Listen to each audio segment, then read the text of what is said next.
Welcome to the Learning Pines YouTube. We hope this video helps. You start by preparing the machine. Confirm the Anaconda installer matches your OS and desired Python 3 version, and make sure you have about 3 to 4 gigabytes free and admin rights. Next, download and run the installer.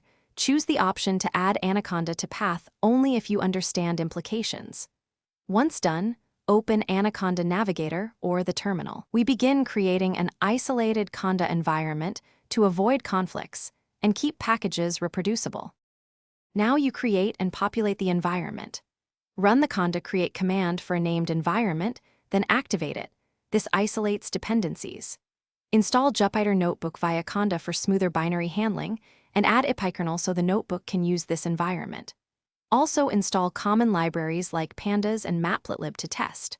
Once installed, register the kernel with Python m ipykernel install username equals pyenv so notebooks can pick it. Make sure package installs complete without errors before launching. To finish, launch Jupyter Notebook from the activated environment or use Anaconda Navigator's launch button. This ensures the server and kernel align. Create a new notebook using the registered kernel, run simple imports like pandas, and print their versions to verify.